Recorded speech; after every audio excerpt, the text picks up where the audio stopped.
Welcome to Torah Smash, the podcast for nerdy Jews, where our lives of Jewish learning collide with our love of nerd culture. In each episode, we discuss what we lovingly call a Torah Smash, which we have defined as a beautiful collision of one thing from the world of Judaism with another from nerd culture. I am Barak Malkin, and joining me today are... Ethan Lane Miller. RDY. For today's episode, we're going to look at an overarching theme that I've discovered. And we're going to start with the first book of the Torah, Genesis, as I believe the theme of identity is woven into each of them. The first book has many different stories, spanning the origins of the forefathers of Judaism, and I think each has a theme of identity. I'm going to do a quick run-through, some very brief run-through. Creation, literally the identity of the earth and the world we know. Adam and Eve, they discover the true identity when they eat from the tree of knowledge. Cain and Abel. Cain struggled with being second best after killing Abel, was given a literal marking as an identity, so he would be stuck wandering. Noah is responsible for saving creatures from the flood and is told that his identity is that he is the only good person, and so he will live. Tower of Babel, God removed people's shared language and identity and scattered them around the world. Abraham has to decide how devoted he is and if he is willing to kill his son. Sodom and Gomorrah, it's all about if one person has good in them. If they are good, then the city should be spared if their identity is good. Jacob and Esau, who is the right person to receive the birthright, even mistaken identity when Isaac blessed Jacob. Jacob also receives the new identity of Yisrael, which becomes the identity of his descendants. Joseph uses dreams interpretations to tell people things about what he believes their identity will bring about. Moreover, Moses wrote Genesis for the people of Israel, whom he led out of slavery in Egypt back to the land of their forefathers. Genesis provides a history of those forefathers, their origins, identities, if you will, their journeys, and their covenants to God. So, what do you think is the nerd connection of this collection of stories with the connecting theme of identity? Whoa. It was a lot. That was a lot of text. I get it. I apologize. I'm not going to be sorry. I'm going to shoot from the hip. Are you ready? I hope so. Is it Rogue from X-Men being able to borrow powers? Oh, that's super fun. I love that. Really good. Way off. Okay. Well, not way off. You're in the right property. Okay. Did my laser hit the target? Am I on the target? Did it hit? Okay. No, you just hit the property. Okay. You said property, but does that mean Marvel or does that mean comic books or does that mean superheroes? Because I'm thinking like superhero origins. You're sort of on the right track with superhero origins, but it's a little more specific. Spider-Man's origin. We talked recently about the radioactive spider becoming a genetically modified spider. No, there's such a technicality in that response. I'm going to technically say no and technically say yes. Is the story part the important part of this? This multi-stories is a big piece of it. Is this just the MCU? Can you narrow it down a bit for me? Is this about reboots and telling the same story? You're getting close. If we're talking MCU and reboots, what are we talking about? Collection of stories, like a particular phase. We're talking about anthologies. Are we talking about what if? Barack was nodding when I said a particular phase. Yeah, what if? Is it what if? No, it's partly all these technical yeses or nos.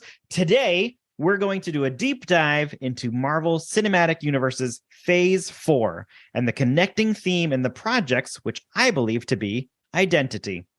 Cool. So, yeah, I'm so pumped for this. Let's start by confirming and clarifying that Phase 4 of the MCU started with the show WandaVision and ended with the Guardians of the Galaxy holiday special. It included 8 TV shows, 7 movies, and 2 special presentations. It was supposed to also have more, right? There were some shows that were cut. It was supposed to start with Black Widow, and that got pushed back, and then WandaVision became the first show. It didn't start with Spider-Man Far From Home? That ended Phase 3. That was the last movie in Phase 3. So that was epilogue. Yeah, I think it was heavily connected to the after events of Endgame, and so they included it in Phase 3. Okay. So you said started with WandaVision. Yeah. So we can I've got another, like if you enjoyed that deep dive of Genesis, we're about to get into my deep dive of Phase IV. Please, thank you. Wow. So I'm going to save our opinions of Phase IV until the end because my thoughts tie into the topics we're going to discuss. I do want to give some credit to the YouTube channel Screen Crush, who also did a pretty deep dive on this connecting theme. So thanks to them for some of these resources. So as I stated, each project, I believe, has a theme of identity. I have the full list here with my full notes, and I'm happy to rapid fire all 17 of these projects, or I can just let you all agree or question certain projects. I'm sharing it with my co-host so they can take a look at this as well. And we've already touched on a number of these topics already without even realizing it in previous Torah Smash episodes that discussed some of these films and TV shows. I think that each of the Phase IV projects either deal with the question of who am I or who am I supposed to be? So do you guys want to rapid fire or do you want to question things? Ooh, Still looking for the file. All right, I'm gonna rapid fire for our guests. You ready for this one? Just like the Genesis rundown. WandaVision. Wanda changes her identity and the identity of an entire town to deal with her grief. At the end, she finally becomes the Scarlet Witch. Phase IV starts with a project that jokes about this being the only hero that doesn't have a codename identity. Falcon and the Winter Soldier. Sam Wilson is struggling with the idea if he's supposed to be the new Captain America, and Bucky is struggling of who he is after recovering from being the Winter Soldier. Loki, a show filled with variants, showing the possibility of our identities based on our choices, also includes Kang, who in this series is preventing those choices from being made to prevent his other identities from trying to conquer other worlds.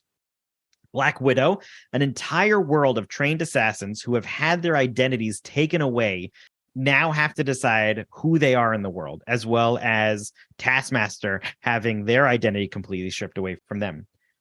What If, showing who different characters would be if they made different choices. Shang-Chi changed his identity to hide and has to decide if he is his father's son and if he's supposed to take on his legacy. I also love that whole you change your name from Shang to Sean concept, not totally escaping his identity. Eternals, they discover they're just copies of people and not sure of who they are or if their purpose matters anymore. Hawkeye, trying to recover from his identity as Ronin, and Kate Bishop wanting to be Hawkeye. Spider-Man No Way Home, we sort of covered already. 3 different identities of Spider-Man, and at the end, like we've discussed, he loses his identity and has to choose to become the friendly neighborhood Spider-Man on his own. We're halfway through, folks, almost home. Moon Knight, dealing with issues of multiple identities and trying to discover who he is. Doctor Strange 2 deals with multiverse possibilities, showing him who he could be if he made different choices. Miss Marvel, leading a dual identity of polite Pakistani girl and superhero fan made superhero, also discovering the identity of her ancestors leads to a discovery of who she is. Thor Love and Thunder, Thor starts on a self-finding mission. Jane Foster struggling with the fact that she has cancer, taking on the identity of Thor, and Valkyrie struggling with who she is as a leader. She-Hulk, attorney-at-law, literally has a legal battle over her own name, which is her identity, and struggles with accepting both sides of who she is. Werewolf by Night. She wanted it and then didn't want it and then wanted it. And struggling with which identity was her. Yeah. Werewolf by Night, about a man literally hiding his identity as a werewolf and trying to avoid that side of himself. Black Panther 2, Shuri is struggling with who she is supposed to be without her brother, and at the end finally accepts the identity of being the new Black Panther. Guardians of the Galaxy Holiday Special, Peter is trying to figure out his role as the new manager, I guess, of Nowhere and helping to rebuild it. Meanwhile, Drax and Mantis kidnapped Kevin Bacon, thinking he was the other characters that Quill said that he was, literally a case of mistaken identity. So, take a deep breath. I loved the holiday special. I watched it just because I felt like I was obligated to for my nerddom. Yeah. And I was like, I'm going to hate this because bah humbug. And it was terrific. I actually haven't seen it yet. So, it's spoiler alert today. Yeah. No, it's fine. I mean, it's in the trailers. It's stupid fun. I could use some stupid fun in my life. That sounds great.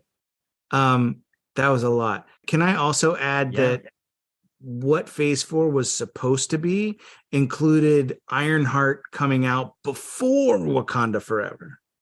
Really? Yeah.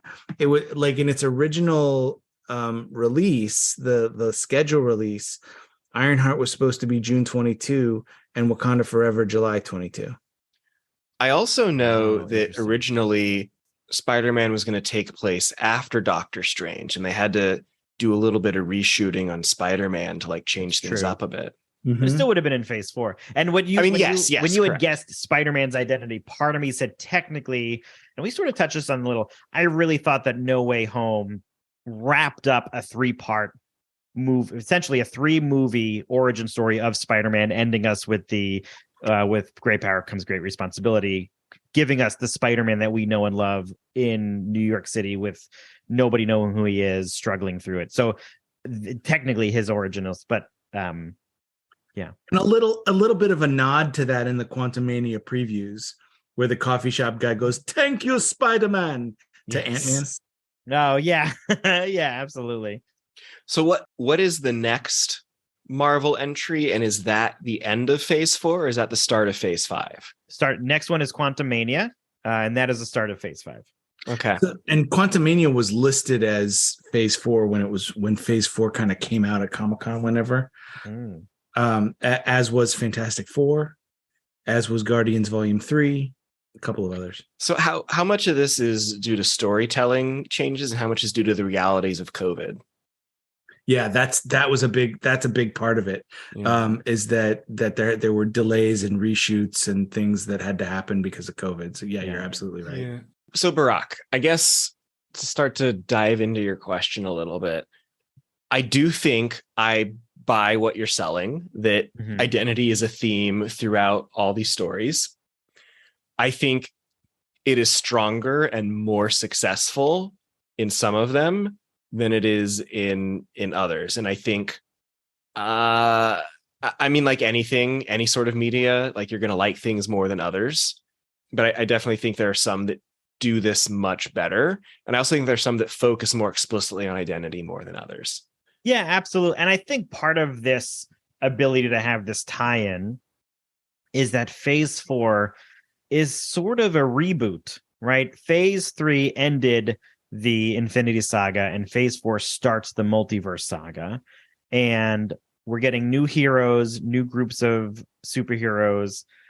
We have tail-end stories from the Infinity Saga, but really, I believe they're starting a new MCU, but building off of that. I think this is why some of them work well and some of them don't, with what you're saying, because of this crossover piece from the old Phase 1, 2, 3 and to Phase 4, 5, 6. But I don't know. I don't know that I'd use the word reboot. It's definitely resetting the game board. Yeah, like new pieces are on, old pieces are being retired, but it's not I don't think it's a reboot in the sense that like what happened before is not in the continuity anymore, but right. it is a resetting the pieces for what the next big arc is going to be in phase. So just like Phase 1 was assembling the Avengers and getting them together for the first time, and then we had the arc of Thanos looming, and then suddenly it's there. This is mirroring it. It's the same thing. I think what is interesting and what I think a somewhat valid critique of Phase 4 is that in Phase 1, we had a pretty decent sense that it was building towards Thanos. Here, like we know there's like multiverse stuff going on, and Kang is maybe the big bad, maybe not the big bad, but like it feels like it's a little unclear of what Phase 4 is building towards exactly. And I'm so glad you brought that up, because if we were to be in Phase 1 right now and Thor just came out, right? We got Iron Man 1, Iron Man 2, Incredible Hulk. Thor has come out. Shrug. If we have some of those first ones, nobody would say, well, Thanos with the Infinity Stones is going to be the big bad here. I mean, we've seen the cube in the Captain America movie, right? Whatever. Nobody saw that coming until things started to wrap up, and it really beautifully wove all of the movies back together. I am positive that, especially with Secret Wars at the edge of Phase 6 and the Kang and Kang Dynasty, that while we can't see it now, they are laying the groundwork for what will become a beautiful culmination with Secret Wars at the end of Phase 6. That what is happening in these storylines will ultimately affect from WandaVision and Loki essentially causing Phase 4, 5, 6 to be possible. That all of these different pieces, while not obvious now, I think we're going to look back in a few years and be like, oh, that is exactly why that thing in Falcon and Winter Soldier happened, or that's exactly why we got what we did in Shang-Chi or Miss Marvel. I think things will eventually come to light and make sense, but right now we are the building identity phase for this new multiverse saga. So I certainly agree we're not going to be able to judge this till we get the bigger picture. And let's judge. Well, no, I don't think it's fair to, because I think you are correct in that ultimately this is a bit about what it's building towards and what's next. This is only one chapter in the story, but this makes me think of the recent Star Wars trilogy that may or may not exist, RDY, where we saw what happens when you don't really have a plan. I assume and hope that there is a plan, and generally Marvel does have a plan, but as we were just discussing, we know that plan has changed, some of it out of very real necessity. So I'm very curious, like, am I suddenly going to be like, oh, I understand why we had an Eternals movie? Because like right now I don't. Right. Maybe I will. Yeah, agreed. Totally. It's like the original Incredible Hulk. It was like, all right, I saw it. Barack, you have me thinking about these phases in a new way. Mm-hmm. And I think you're right. If we think about phase 1, 2, 3 as one complete story with the 23 movies and a couple of TV shows that were part of that universe, although in those phases, God, did I really live stream 23 movies, Barack? Yeah, I'm pretty sure you did. Man, I was nuts. Okay, sorry. But if you watched those movies, you could watch or avoid the TV shows that were interwoven in there. Interwoven is a heavy-handed word for those TV shows. Thank you. Yes, that's kind of my point. Like, there were a lot of references to the world of the MCU in the TV shows, and that was super fun. RDY, I know what you mean by those TV shows, but for some of our listeners, what do you mean by those TV shows? For Susan, for Susan. Sorry. For my sister Susan, who might not be as into all of the nerd stuff as we are, Agents of S.H.I.E.L.D. was really the first TV show that was relating to. It was accepting the MCU. Yeah. Yeah. There was the shows that led up to the Daredevil, Iron Fist, Jessica Jones, Luke Cage. Yeah. Which was just, and then leading to the Defenders. Yeah. Leading to the Defenders, which was phenomenal. Yeah. Defenders season 1 of Jessica Jones was a personal highlight. Jessica Jones was great. I hope they bring her back. And such an interesting take on mind control.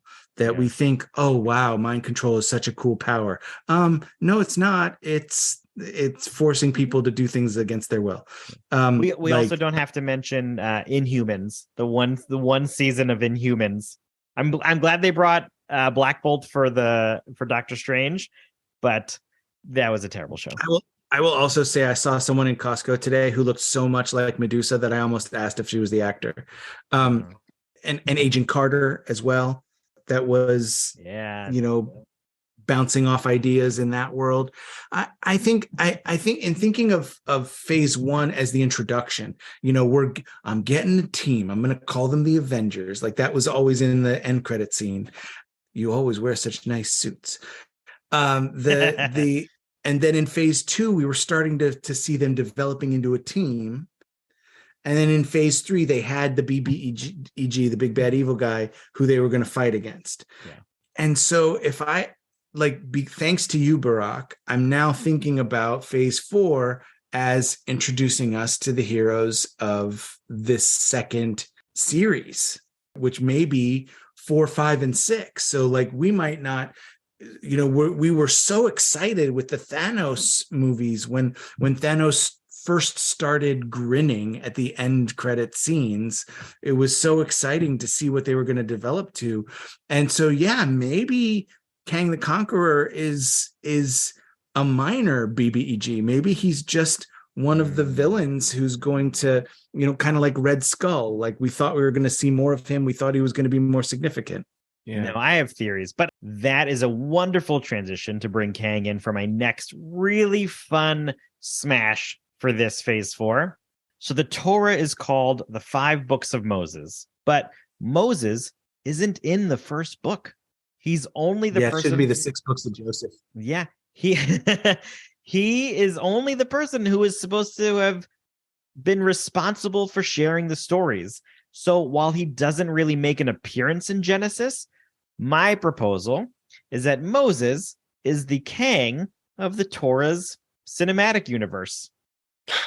That I do think that the rest of Phase 5 and 6 are going to deal heavily with Kang and his different iterations. We're going to get the multiple versions that we got, that the character from the end of Loki, they don't really give him a name, but that they had presented. Kang.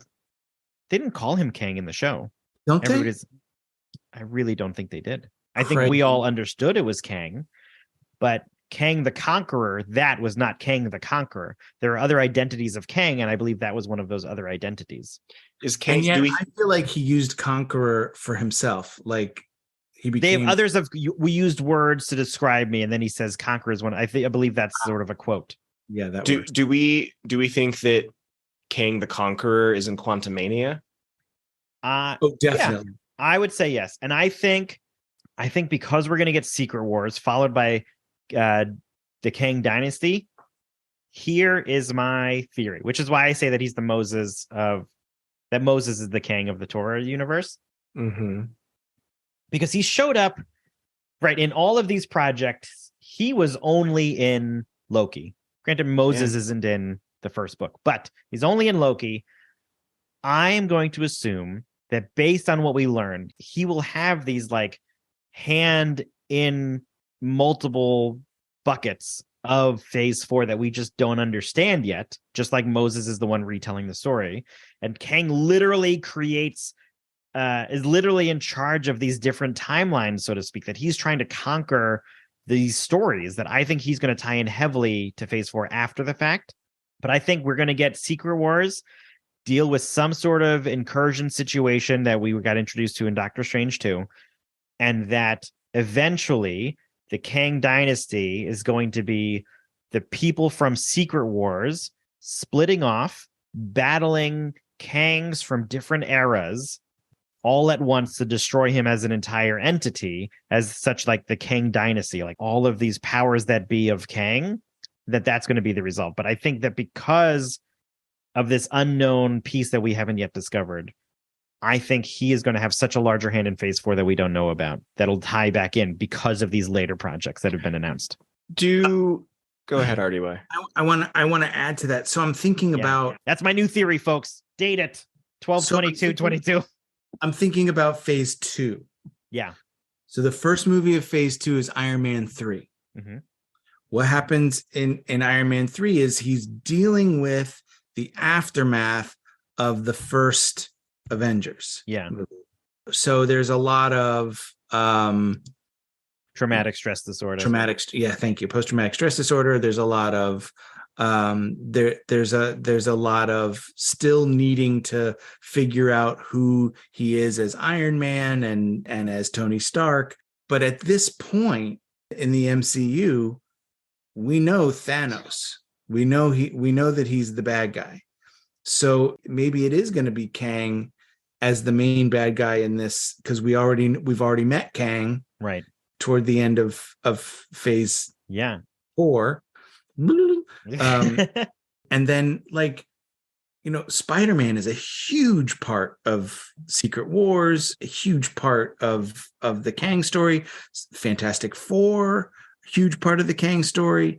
Ant-Man, we know, but all of this, there's something in the preview of Quantumania where Ant-Man's daughter, forget her name. I'm picturing, my best friend Jason hates trailers, and I'm picturing it when we go to movies together. He sits and he plugs his ears and he hums a song to avoid anything. I can just imagine him hating this audio format when he can't tell when we're done talking about the Quantumania trailer. Sorry, He's gonna Jason. hate me. So in the Quantumania trailer, Ant-Man's daughter says, sorry? Cassie. Thank you. Cassie says, we built this. And then Janet says, that's communicating with the quantum realm. Turn it off. And then they all get sucked in. Yeah. Which means they're starting something. That and if it's, and now we know that they're playing with time in all kinds of ways. So this could be the initial Genesis story of Kang. Yeah, I think so. And I'll even point out in phase 2, right, start of phase 2, Iron Man 3, his post-traumatic stress disorder is in sense caused by Thanos. Thanos is the one who sent the Chitauri, and he's the one that he battled in the Avengers with Loki. But that was Thanos' army that was sent to help support Loki. It's because of Thanos that Iron Man has post-traumatic stress disorder in Iron Man 3. And so even though he wasn't playing a part, that's what I'm saying in terms of Kang having an effect on phase 4 that we do not yet know about. Now, I know Loki and What If complicate this question and potentially Spider-Man No Way Home. Yeah. But do we know for sure that all these different properties you listed take place in the same timeline, in the same universe? Oh, that is a great question. Like, what if we as the viewers are making an assumption, and one of the big reveals is actually the Eternals are here because they take place in a universe that is actually separate from the modern Avengers or something. I love like that. this. What if the incursion that was mentioned at the end of Doctor Strange 2 is an incursion between two existing universes that we already know about, and we don't know yet that we met each other? Oh, that is beautiful. That is cool. That would be very fun. I don't know. But and I don't know that works, but well, if we're going to Secret Wars, I mean, so many of the characters who they're developing were a huge part of Secret Wars, and so many of the characters that we are dying to see, or that have had teasers mentioned from. Right.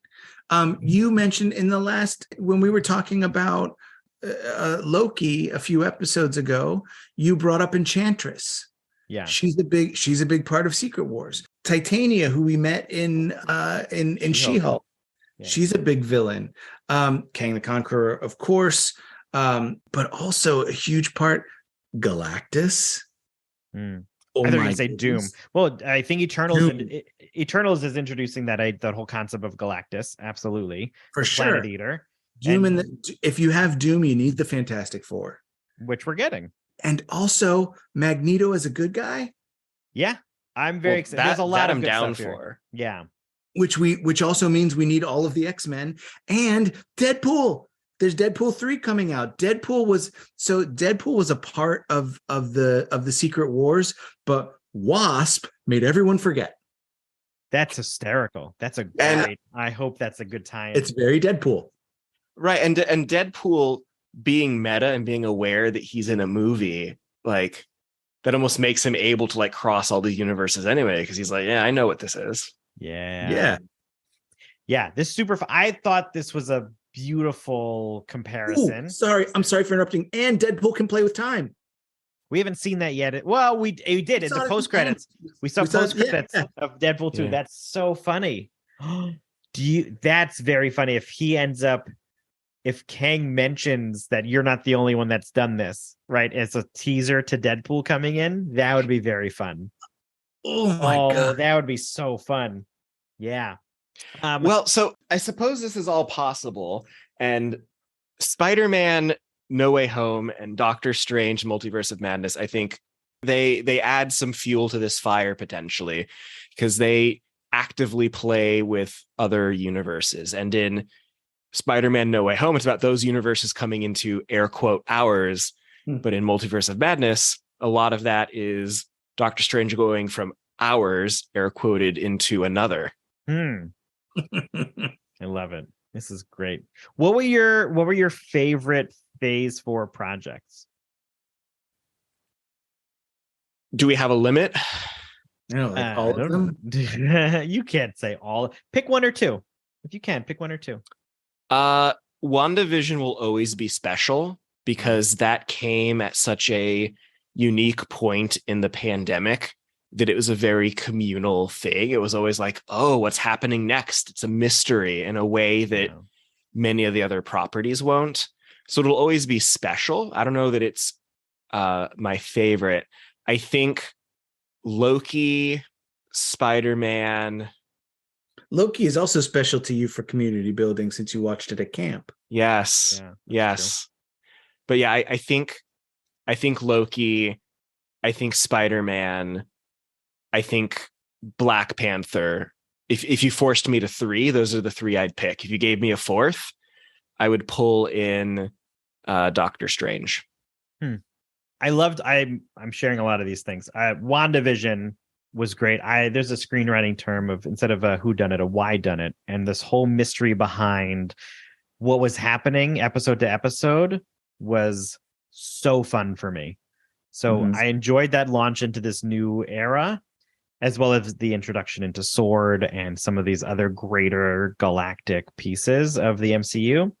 And then I loved, how could you not love Spider-Man No Way Home with the multiverse crossovers and bringing in older characters and versions. So those two for me, I think, were my top Phase 4 projects. I think both of those, so I'm going to go with WandaVision as well. And for a similar reason to Ethan, that WandaVision came out, the first episode of WandaVision was the week after we started allowing one family that we were going to hang out with, that we were going to be physically in person with one family. And they would come over every Shabbat, and we would do our Zoom Shabbat services in separate rooms. And then we would come together and we would all have dinner together. And then we would go to the living room and watch WandaVision. So it was our Shabbat evening activity for the entire run of WandaVision. And amazing. That's wonderful. That's nice. Yeah. And when Loki came out, we did the same thing with Loki. So there's that. Plus, the WandaVision was so ripe with Easter eggs. Yes.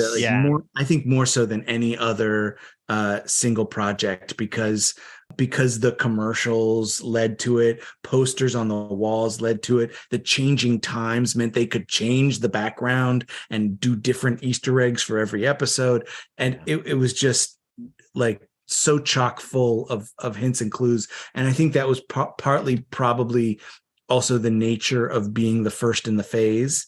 Can we just say I love Feige? I would just love to sit down and have a coffee with him and just pick his brain. But if anybody has connections to Kevin Feige, we'd love to have him on the podcast. Absolutely. Send us an email. I'm going to add Shang-Chi.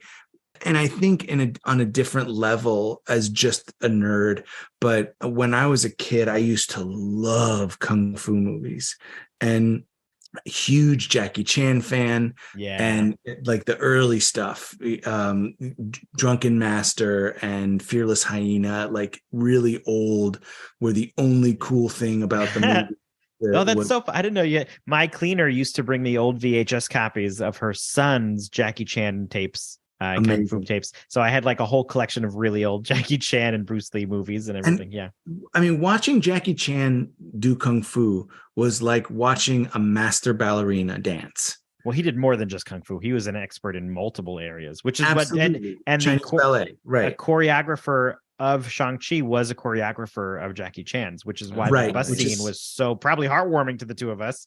Yeah, which is where I was going with that. So absolutely, thank you. and I mean, watching them fight was like watching Jackie Chan dance. It was the same. Yeah, so I think those two for different reasons than just part of the MCU. But I think also Spider-Man No Way Home for also different reasons of that, the not just seeing the characters from other film series that we love, like that was fun, but it was also a way to say, hey folks, whether you're a Fox fan or whether you're a Marvel Studios fan or a Disney Plus fan, it doesn't matter. We are all in this together. So I like that. And then, okay, Loki. I swear, just one more. I just love one more. I swear. Yeah. It's really only 4. I'm just doing a lot of talking. But with Loki, all of the introductions and all of the possibilities, and the way Loki ended with that, like, wait, who are you moment, where like it could go anywhere. Season 2 could be anything. And I also I just can't wait to see some Skrulls. I want to see more Skrulls. Yeah, Secret Invasion. We'll get that lot in Secret Invasion. Yeah. So we're gonna get more. Who knows if any of these properties also included Skrulls besides what we got blatantly at the end of WandaVision. Yeah. Let's do an let's just do like a existential Jewish experiential question. It's got to be a better way to phrase that. When did you, speaking of identity, when did you, if you think you have already, discovered who you are and who you were supposed to be? I know my answer. Ooh, go ahead. My answer is when I became the regional director of NIFTY, Texas, Oklahoma region. I had been in the NIFTY sphere for a while.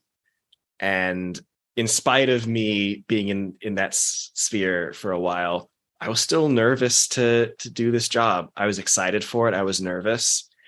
And I remember after my first event, this overwhelming feeling of I am doing what I am meant to do. And, we talk about the best teachers are the ones who learn from their students.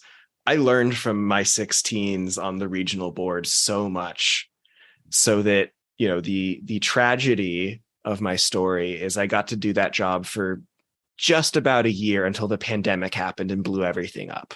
And so I personally have gotten myself to the point of being able to say what a gift that year was, as opposed to looking at it as the future that was robbed from me, because I wanted to do that job for years.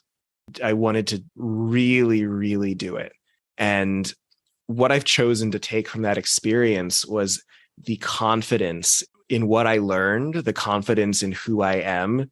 It was a transformative experience for me that I am forever grateful for. It was a very, very special year in my life. And I will even include April, May, and June, Barack, as you remember how hard that time was for us as well. It was, in hindsight, a very tough part of my learning experience that year, but still one that I learned from. I wish I didn't have to, but it was just such a transformative experience for me.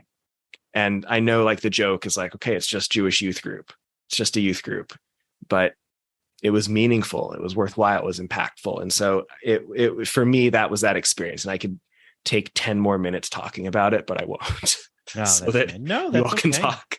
That's great. RDY, do you want to go next? I feel like I learn it all the time anew.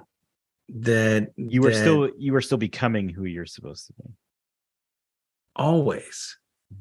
And when I became a rabbi, I was really excited. I know that my dad was very excited because he called it when I was 13, and it was the last thing I wanted to do. So I'm really glad that he got to see me as a rabbi a few times. And I think that as I became a more confident rabbi as an assistant and an associate in Florida, and then became a solo rabbi here in Southern California, it was a new identity. And now that I'm in a job search, it's another new discovery of not only who I am, but who do I want to be, and who am I presenting myself as, and who do I hope they see in me. And even are they listening to the podcast to figure out who I am, and how correct is that image? It's a real mind job, but this is all, it's always becoming, and becoming is such an important part of being. Very RDY, there's something you said that resonated very deeply with me, which was the jump from assistant and associate to solo, and how that changes things. And I think that's what made my NIFTY experience. And for me, my NIFTY experience is purely as an adult. I never did it as a teen. That to me was the transformative thing, going from an advisor a volunteer advisor to a full-time youth engagement director to an assistant director to URJ camp who focused on year-round programs, worked very closely with NIFTY. But despite all of those changes, the biggest change for me was making that jump from supporting NIFTY to being the regional director. And something my current boss said to me that I'm going to hang on to a lot was, don't worry about trying to be the leader you think they need. Just be the leader you are, because only you can be you. Like, you can't be anyone else. And I think that's part of what that experience helped embody for me. It helped me be who I am. I'm gonna harp on that also, that comment. I think that is a wonderful explanation of identity, of the not assistant, but the solo. You need to become your own person in order to have that identity, that soul identity, or else you are this extension of somebody else. And I re-looked at these Phase IV projects, and all of them have this moment where there's this forming of not connected to something else, but connect just themselves. And aside from the Guardians of the Galaxy holiday special, every project is based out of this like single entity hero, no groups, no part. Like, Hawkeye's technically a partnership, technically fine, but they're all robots. So does that matter? But thinking about my piece, the story I was going to share was Discovered Who I Am was a program at URJ Kutz Camp when I was in high school, where the theater leader for the program I was in had us do an activity where we essentially, the premise was, if you are usually a follower, I want you to take a voice. And if you're usually somebody who's a leader, I want you to sit back and listen. And that shift in my own mindset of, well, I usually am a follower, so let me step forward. That transition from being a follower to stepping up and having a voice for the activity completely changed who I was. And I will point that as like a huge identity formation for me. And I usually point that out when somebody asks me that specific story, because it completely altered the perception of who I could be in a situation of being the leader. And that was when I essentially changed from a follower to a leader from that one project. But I think that ties into what you said about not being the associate, but being the solo, of like having to step up and having to have your own voice. Yes. And a lot of these, like you said, these Phase IV movies are either named after one person or after a pair of people. And except for the Eternals. But technically Black Widow, because that's an identity of all of them. Right, that's true too. But if you look at Phase V, the proposed Phase V, with the first thing being Quantumania, yes, it's Ant-Man and the Wasp Quantumania, but they're nothing without the other. That not entirely true. They're great. They are greater than the sum of their parts. And even better when they have the former Ant-Man and the former Wasp helping, and with Cassie helping, and with all of the people who I assume they're going to find in the quantum realm to help. It makes them better. The Guardians of the Galaxy, the whole joke is how they do all this vying for supremacy, and you're a bunch of jerks, and and they argue, but they're lost without each other. Even Loki and Sylvie, even Daredevil, his greatest weakness is his refusal to get help from time to time, and how he's so much better at with the Defenders. And so this is like, we need teams, we need community. When, in the genesis of our Torah, when everything is washed out, when in the Noah story, and humanity needs to start over again, and eventually we get to Abraham, what does he do? He starts to grow. He starts to build community. He starts to build wealth and servants and family. And he has children who go and build their own families. And then, eventually Jacob, who has the 12 and the tribes and the blah, blah, blah. But all of this, what really makes it special is not the singular heroes, but the community of heroes and the community of heroism. Yeah, that's great. Barack. Yeah. You may need to cut this next section, but I still want to ask it. Oh, I hope not now. Go ahead. What does it say that some of the defining things in our life were Kutz or NIFTY respectively, and those programs don't exist now? Wow. What a question. Here's the thing.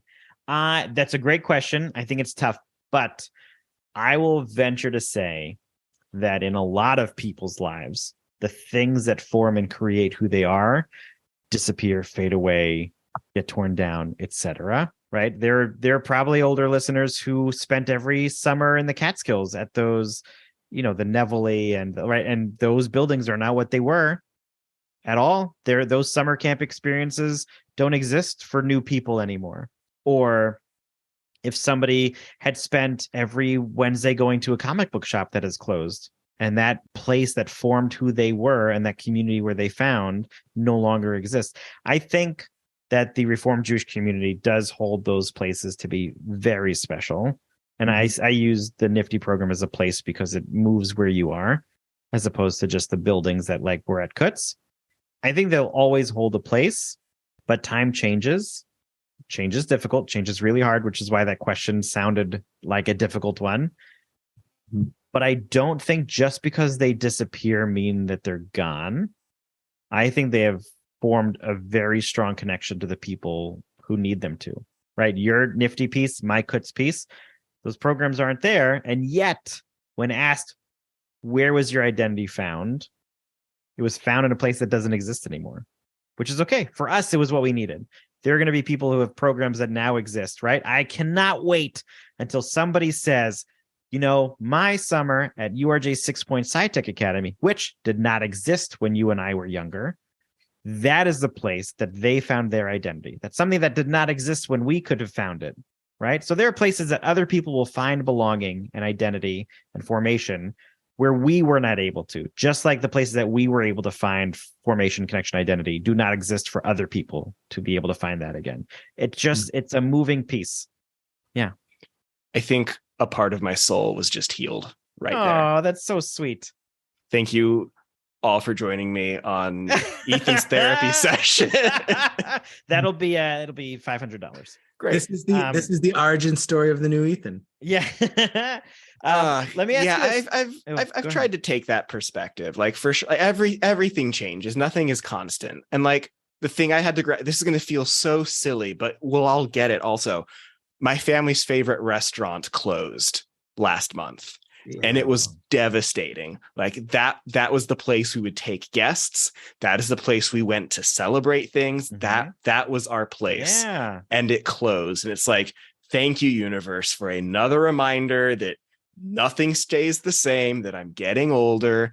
But you're right. Like, I still had great food there. I still have great memories there. Who I am now doesn't change now that it's not there. I am still who I am. And I cherish those moments and those experiences.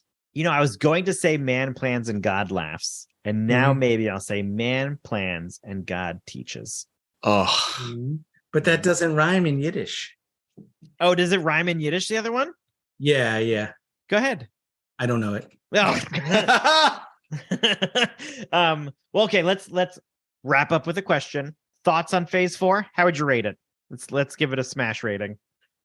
What's my scale? 4 thumbs up.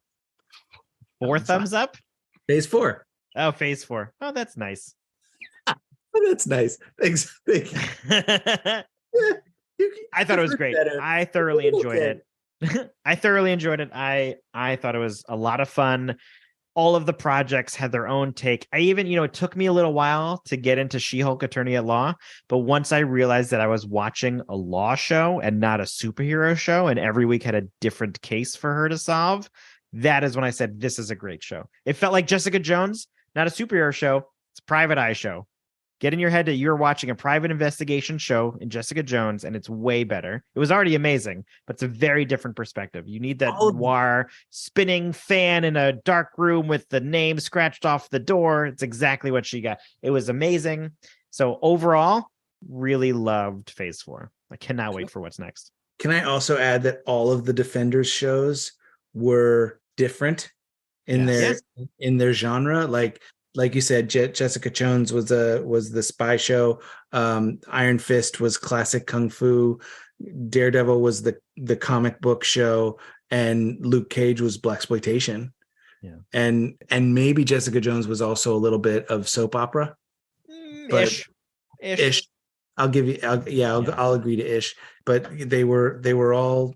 Yeah, they did. The Netflix shows were great, and they ended up going downhill. So I'm very interested to see how they'll pull back. I want them to bring the characters from those shows back, because when they brought Daredevil in, he was such a great addition to She-Hulk, and I really hope we get to see Luke Cage, and I hope we Mike get to Coulter. see Jessica. Thank you, Coulter. Thank you. I really hope we get to see Luke Cage. I really hope we get to see Jessica Jones. Yeah. They could hire a new Iron Fist, but overall, we're in agreement. Overall, Ethan, what was your Phase 4 thoughts? In this universe, I think it had some very strong moments.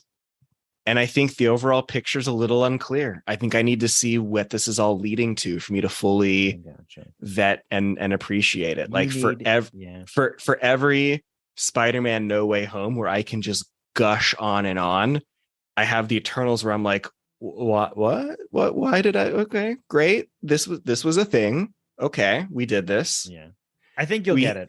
I think you will. I hope so. I mean, thinking about the 3 TV shows that started off, WandaVision, Falcon and the Winter Soldier, and Loki. WandaVision could not have been a movie. That was purely made for TV. It played with the format. It was brilliant. It was great. Falcon and the Winter Soldier felt like they took a Captain America movie and stretched it out and cut it into parts for TV. So I don't know. I'll be curious to see where it all goes. Cool.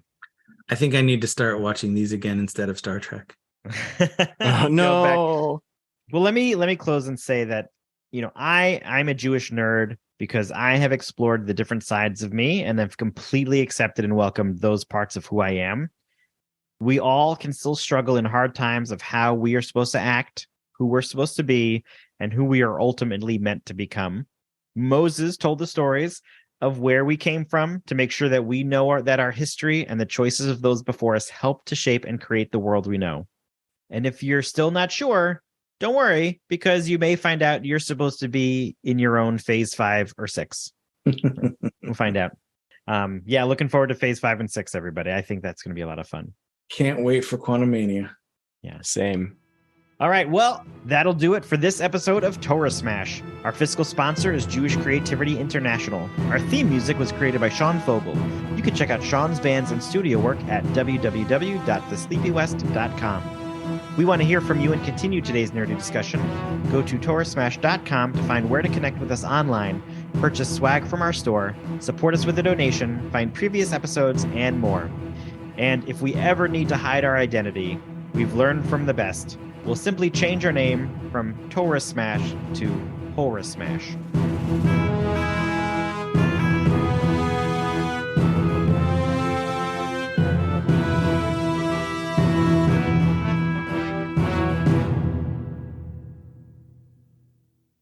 Let me do it. Yeah, Let me do it. Yeah. Okay.